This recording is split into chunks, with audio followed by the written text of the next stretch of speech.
नमस्कार, मैं हूं आपके साथ दीपक भदौरिया और करते हैं खबरों की ओर। भोपाल से बड़ी खबर जहां पर मोहन कैबिनेट की अहम बैठक है। आज बैठक में कई प्रस्तावों को मिलेगी मंजूरी। सीएम मोहन यादव की अध्यक्षता में यह बैठक होने वाली है और नगर और ग्राम निवेश अधिनियम की धारा 66 में होगा संशोधन। आज कैबिनेट में रखे जाएंगे कई प्रस्ताव। द्वितीय अनुपूरक बजट का भी होगा अनुमोदन।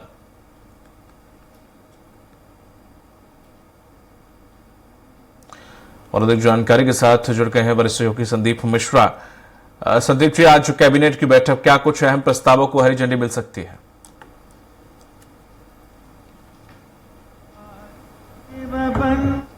क्योंकि अगर हम बात करें तो 10 तारीख से मध्य प्रदेश विधानसभा का बजट सत्र शुरू होने जा रहा है, इसलिए उससे पहले इसमें कई महत्वपूर्ण कार्यों को हरी झंडी मिलनी है।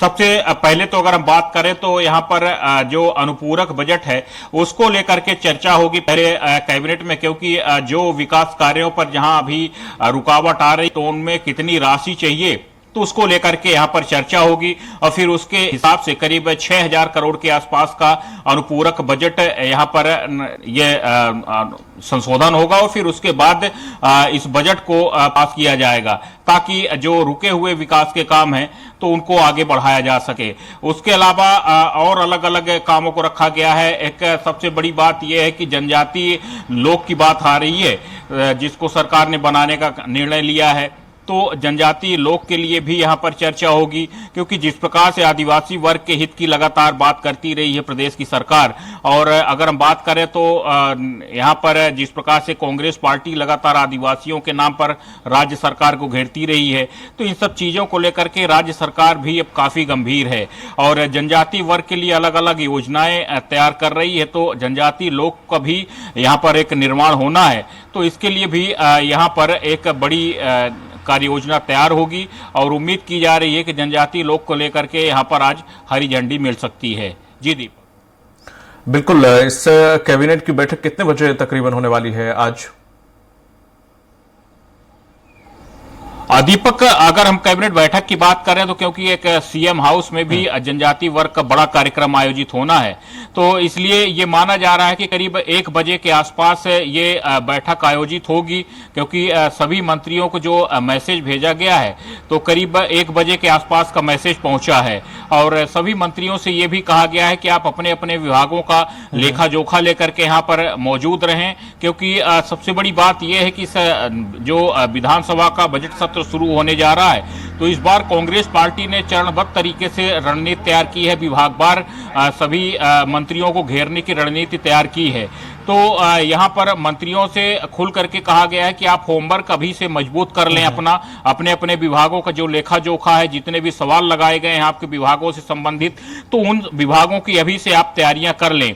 तो इसीलिए आज की कैबिनेट कई लिहाज से, कई मायनों से बहुत महत्वपूर्ण है। सिर्फ कई प्रस्तावों पर ही यहाँ पर मुहर नहीं लगनी है, बल्कि इस कैबिनेट में इस बात पर भी चर्चा होगी कि जो विधानसभा का बजट सत्र शुरू होने जा रहा है तो उसकी आप किस तरह से आपने तैयारियां की है, क्योंकि फिर इसको लेकर के अगले 4 महीने तक कांग्रेस पार्टी लगातार घेरती रहती है जब तक अगला सत्र शुरू नहीं होता।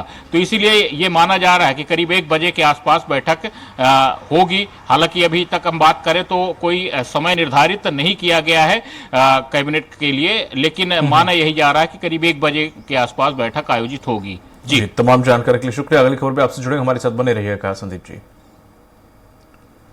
तो द्वितीय अनुपूरक बजट पर होगा अनुमोदन और इस मोहन कैबिनेट की बैठक में कई प्रस्तावों को हरी झंडी मिलने के आसार हैं। आपको बताते चले कि नगर और ग्राम निवेश अधिनियम की धारा 66 में भी संशोधन होगा। इस कैबिनेट में इसका भी प्रस्ताव पास हो सकता है।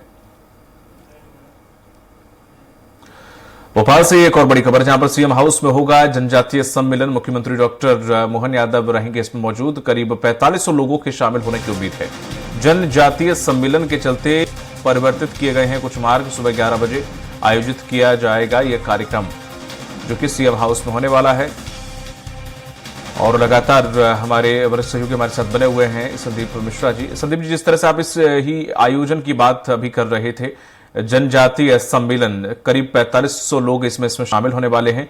क्या मंशा है सरकार की सीएम हाउस में इस सम्मेलन को करने की? क्या दूर की सोच रख रही है यहाँ पर सरकार। जैसे कि आपने कहा कि जनजातीय सम्मेलन का मतलब सीधा सीधा है कि यहाँ पर जनजातीय वर्ग को साधना, क्योंकि अभी कांग्रेस विपक्ष भी इस प्रकार के कुछ सम्मेलन या फिर इस प्रकार के कुछ छोटे छोटे इवेंट करने जा रही है या आयोजन करने जा रही है, जिसमें ये कहा जा रहा था कि कांग्रेस जनजातीय वर्ग में पहुंचकर बताएगी कि कितने वादे आप लोगों से किए गए थे और कितने वादे इन लोगों ने पूरे किए हैं। तो क्या ये उसी का काट कहा जा सकता है?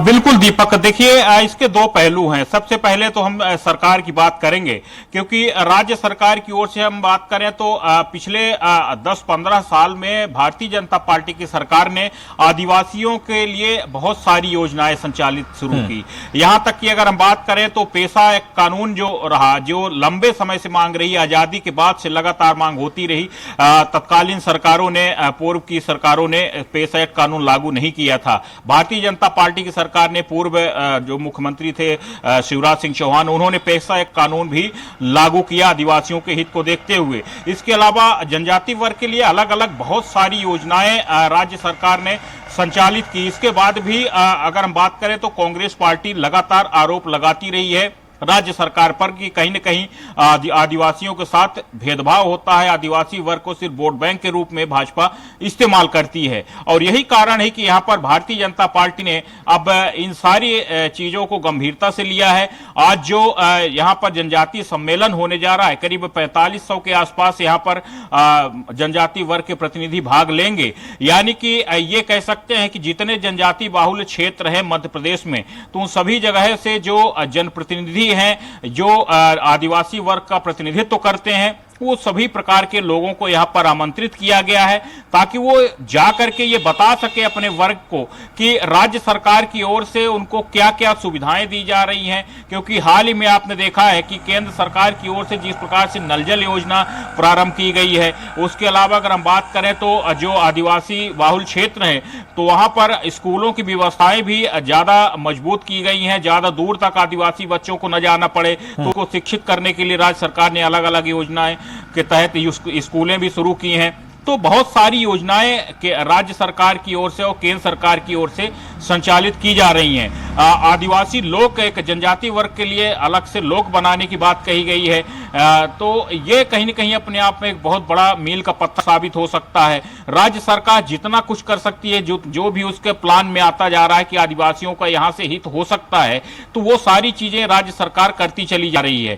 तो एक बड़ा सम्मेलन है और उसके माध्यम से सरकार आदिवासियों के बीच ये पहुंचाना चाहती है कि सरकार उनके सभी हितों को साधने के लिए लगातार पुरजोर कोशिश कर रही है, चाहे रोजगार की बात हो, चाहे उनके जीवन स्तर को सुधारने की बात हो, तो वो उपाय अपनाने की कोशिश सरकार कर रही है। तो ये जनजातीय वर्ग का जो सम्मेलन है सीएम हाउस में, बहुत महत्वपूर्ण होगा, आदिवासी वर्ग के लिए मील का पत्थर साबित हो सकता है। और सरकार यही कोशिश कर रही है कि इस सम्मेलन के माध्यम से जनजातीय वर्ग का उत्थान हो और उनके बीच में सरकार के किए हुए काम पहुंचे, ताकि जो कांग्रेस दुष्प्रचार कर रही है उस पर कहीं न कहीं अंकुश लग सके।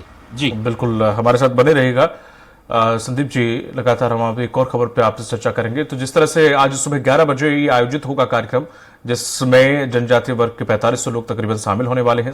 जिस प्रोग्राम का मकसद और इस प्रोग्राम के पीछे की वजह साफ है कि कहीं ना कहीं सरकार यह चाहती है, जनजातीय वर्ग के हितैषी है सरकार, साथ ही साथ उनके लिए कौन कौन सी योजनाएं शुरू की हैं और भविष्य में, आगामी निकटतम भविष्य में किस किस प्रकार से उनको लाभ पहुंचाया जा सकता है सरकार के द्वारा, या सरकार कौन सी योजनाएं शुरू करने वाली है, वो कहीं ना कहीं इस सम्मेलन के जरिए उन तक बात पहुंचाई जाएगी।